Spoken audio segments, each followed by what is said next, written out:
সকল প্রিয়রা কেমন আছেন বলুন? সকলে ভালো আছেন তো? আশা করি সকলে ভালো আছেন এবং অনেক অনেক সুস্থ রয়েছেন। বন্ধুরা, আপনাদের আগে আমি বলেছিলাম ইনফিনিক্স 8 তারিখে ইন্ডিয়ান মার্কেটে তাদের নোট 12 সিরিজের অন্তর্গত নোট 12 5G এবং নোট 12 প্রো 5G এই দুটো ফোনকে লঞ্চ করবে। ফাইনালি 8 তারিখও হয়ে গেছে, তারা লঞ্চ করে দিয়েছে, সকালের দিকেই লঞ্চ করেছে। আর আপনাদের আমি বেশ কয়েকদিন আগেই ভিডিও দিয়ে দিয়েছিলাম ইনফিনিক্স নোট 12 5G এই ফোনটার মধ্যে কি স্পেসিফিকেশনে কি প্রাইস রেঞ্জের মধ্যে লঞ্চ হতে পারে। ওই রকম স্পেসিফিকেশনে কিন্তু লঞ্চ হয়েছে। প্রাইসটা যদি বলে দেই, 6GB RAM 64GB internal memory, একটা ভ্যারিয়েন্টকে তারা নর্মাল এখানে ইনফিনিক্স নোট 12 5G ভ্যারিয়েন্টে তারা লঞ্চ করেছে। প্রাইস হচ্ছে 15,000 টাকা, অফার দিয়ে 13,000 টাকা ইন্ডিয়ান মার্কেটে পাওয়া যাচ্ছে। কিন্তু আজকের ভিডিওতে বলবো ইনফিনিক্স নোট 12 প্রো 5G এই ফোনটা কি স্পেসিফিকেশনে লঞ্চ হলো। আমি জানি আপনারা অনেকেই জানেন এই ফোনটার স্পেসিফিকেশন কেমন, এই ফোনটার ক্যামেরা কেমন, কিন্তু এটা আপনারা অনেকেই জানেন না এই ফোনটা আপনাদের নেওয়া উচিত কি উচিত না। কেননা সৎ মতামত বলে একটা কথা আছে, আমাকে কোনো কোম্পানি শিখিয়ে দেয়নি যে এই ব্যাপারটা বলতে হবে বা এই ব্যাপারটা লুকাতে হবে। ওর জন্যই আপনাদের সকলকে বলছি ভিডিওটাকে অবশ্যই শেষ পর্যন্ত দেখবেন। এর সাথে সাথে এটাও বলবো বাংলাদেশ মার্কেটে এই ফোনটা যখন যাবে কী রকম প্রাইস রেঞ্জ থাকবে এবং আনঅফিসিয়ালি আপনারা কী রকম প্রাইস রেঞ্জে কিনতে পারেন, এবং এই ফোনটা ছাড়াও অন্য ফোন রয়েছে সেই ফোনটাকে এই ফোনটা ছেড়ে কনসিডার করা উচিত কি উচিত না, সমস্ত কিছু এই একটা ভিডিওতেই বলবো। অবশ্যই ভিডিওটাকে একটা লাইক দিয়ে শুরু করবেন, শেষ পর্যন্ত দেখবেন। আর কোথাও গিয়ে যদি ভালো লাগে তাহলে অবশ্যই সাবস্ক্রাইব করে যাবেন। তো বন্ধুরা, ইনফিনিক্স নোট 12 প্রো 5G, তার আগে যদি আমি ইনফিনিক্স নোট 12 সিরিজের একটু কথা বলি, ইনফিনিক্স নোট 12 সিরিজের 4G ফোন তারা কিন্তু অনেকদিন আগেই বার করেছে, বাংলাদেশ মার্কেটেও তারা বার করেছিল ইনফিনিক্স নোট 12 4G, শুধুমাত্র নোট 12 4G। তারপরে তারা কি করলো, যেহেতু চিপসেটটা একটু দুর্বল তারা দিয়েছিল, তারা G96 এর একটা ভ্যারিয়েন্ট কিন্তু কিছুদিন আগেই, মানে এক মাস হয়েছে, তো তারা সেটাকে লঞ্চ করে দিল। এখন ব্যাপার হচ্ছে 5G, কেননা প্রত্যেকটা কোম্পানি কিন্তু 5G ফোন প্রায় এক বছর আগের থেকেই লঞ্চ করছে। ইনফিনিক্স তাদের নোট সিরিজের আন্ডারে কোনো 5G ফোনকে এর আগে লঞ্চ করেনি। ফাইনালি এর হাত ধরেই 5G এন্ট্রি হচ্ছে ইনফিনিক্সের।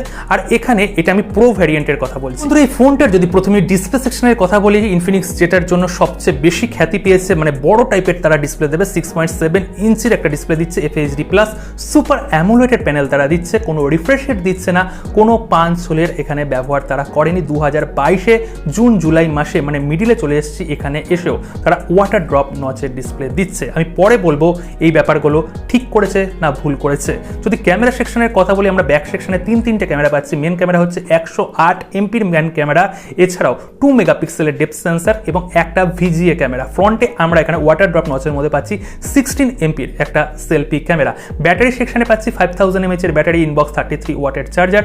পারফরমেন্স মানে প্রসেসর সেকশনে আমরা পাচ্ছি মিডিয়াটেক ডায়মন্ডসিটির 810 6nm বেস্ট একটা প্রসেসর, 12খানা 5G ব্যান্ডের এখানে কিন্তু সুবিধা তারা দিয়ে দিয়েছে।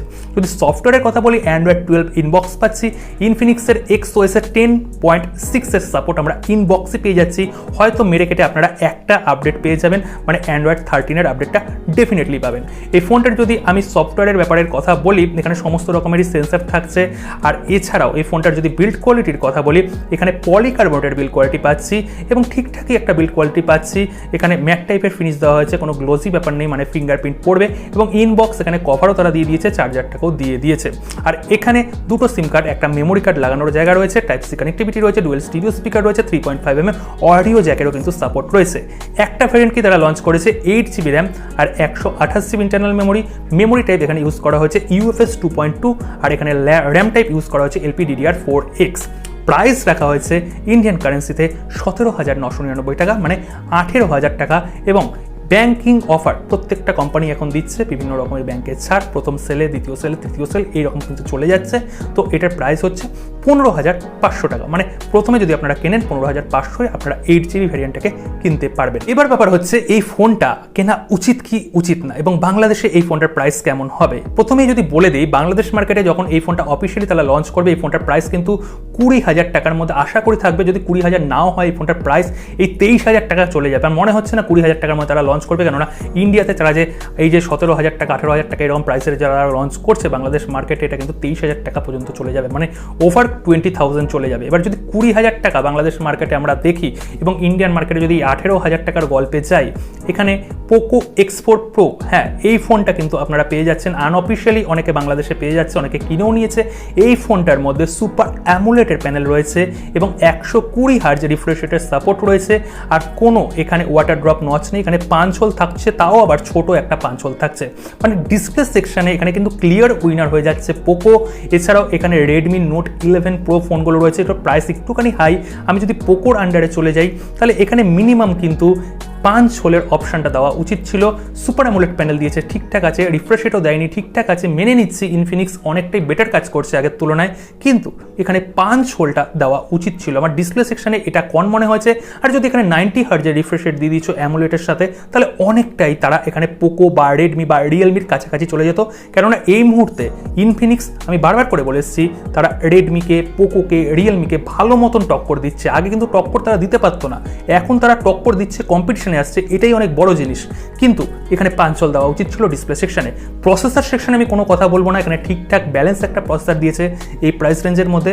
যদি ক্যামেরা সেকশনের কথা বলি, ওই 108 এমপির গিমিক কিন্তু চলে গেছে। ওটা 2020-তে ছিল, 2021-এ ছিল, 2022-এ দেখবেন কোনো কোম্পানি 108 এমপির ক্যামেরা দিয়ে মানুষকে এখানে টানছে না, তারা এখানে ক্যামেরা ছাঁটাই করছে। কিন্তু ইনফিনিক্স এখানে 108 এমপির ক্যামেরা দিয়েছে, ঠিক আছে, নর্মাল আপনারা 12 মেগাপিক্সেলই আপনারা ফটো তুলতে পারবেন, কিন্তু এখানে আলট্রা ওয়াইড ক্যামেরা অ্যাটলিস্ট দেওয়া উচিত ছিল 8 এমপির একটা। দুটো যদি সেট আপ দিয়ে দিত ওই নাথিং ফোনের মতন, তাহলেও কিন্তু ঠিকঠাক ছিল, কিন্তু তারা সেটা দিচ্ছে না। অপরদিকে পোকোতে কিন্তু আমরা আলট্রা ওয়াইড পেয়ে যাচ্ছি, বা রিয়েলমির যদি অপশানে যাই, এখানে রিয়েলমি 9 প্রো 5G যে ফোনটা আছে, এই ফোনটার প্রাইসও কিন্তু 18,000 টাকায় মোটামুটি ইন্ডিয়ান মার্কেটে পাওয়া যাচ্ছে। ওখানেও কিন্তু আলট্রা ওয়াইডের অপশান রয়েছে, স্ন্যাপড্রাগনের চিপসেট রয়েছে। যাই হোক না কেন, এখানে আলট্রা ওয়াইডটা অ্যাটলিস্ট দেওয়া উচিত ছিল। যদি সফটওয়্যার সেকশনের কথা বলি, সফটওয়্যার সেকশনও ঠিকঠাক আছে, কিন্তু XOS এখনও অতটা রিফাইন ওএস নয়। আর প্রাইসের যদি কথা বলি, এখানে যেহেতু ইনফিনিক্স কিছু জায়গায় কস্ট কাটিং করছে, এখানে যদি প্রাইসটা তারা 18,000 টাকার জায়গায়, মানে এখানে আমি এমআরপি প্রাইসটাই বলছি, অফার ছাড়া বলছি, যদি 18,000 টাকার জায়গায় এখানে 16,500 বা 17,000 টাকাও যদি লঞ্চ করে দিত, তাহলেও এই ফোনটা একটা ঠিকঠাক চয়েস হয়ে যেত। মানে এটা আমি কম্পিটিশনকে রেখে বলছি যে কম্পিটিশন অনুযায়ী তাহলে একটা ঠিকঠাক চয়েস হয়ে যেত, কিন্তু প্রাইসটা কোথাও গিয়ে মনে হচ্ছে 1,000 টাকা বেশি তারা রেখেছে। বাংলাদেশ মার্কেটে বললাম ওই 23 থেকে 24,000 টাকা এইরকম প্রাইস রেঞ্জের মধ্যেই অফিসিয়ালি কিন্তু আপনারা পেয়ে যাবেন। অবশেষে এই ফোনটাকে কারা পারচেস করবেন এবং কারা পারচেস করবেন না, যারা মাল্টিমিডিয়া ইউজ পারপাসে একটা ফোন খুঁজছেন যার মধ্যে 5Gও থাকবে, তারা অবভিয়াসলি এই ফোনটাকে পারচেস করতে পারেন, কারণ অ্যামোলেড প্যানেল রয়েছে, এখানে 5G সাপোর্ট রয়েছে, 12খানা 5G ব্যান্ডের সাপোর্ট রয়েছে, তাদের জন্য এই ফোনটা প্রপার চয়েস হতে যাচ্ছে। কিন্তু যারা ভাবছেন এখানে ভালো ক্যামেরা দরকার, ভালো ডিসপ্লে দরকার, ডিজাইনটা খুব ভালো দরকার, পাঞ্চ হোল দরকার, তাদের জন্য কিন্তু এই ফোনটা নয়। এবং এই ফোনটার প্রাইস বললাম যেটা 1,000 টাকা যদি কম হতো, তাহলে হয়তো আমি অনেক ক্ষেত্রে বলতাম এই ফোনটা নিতে পারেন, কিন্তু যদি দাম একটু কমতো তাহলেই বলতে পারতাম, কিন্তু দামটা 1,000 টাকা 1,500 টাকা আমার কিন্তু বেশি মনে হচ্ছে। এই প্রাইসের মধ্যে আপনারা সুপার অ্যামোলেড প্যানেল 120 হার্জের সাপোর্টের ফোন কিন্তু পেয়ে যাচ্ছেন মার্কেটে। এবার বিচারটা পুরোপুরি আপনাদের, কিন্তু ডেফিনেটলি ইনফিনিক্স আগের তুলনায় অনেক ভালো কাজ করছে, এটা কিন্তু বলতেই হবে। অবশ্যই আপনার মতামতটা কমেন্ট সেকশনে কমেন্ট করে জানাবেন, ভিডিওটাকে শেয়ার করতে ভুলবেন না, চ্যানেলটাকে সাবস্ক্রাইব করতে ভুলবেন না। পরের ভিডিওর অপেক্ষায় অবশ্যই থাকবেন।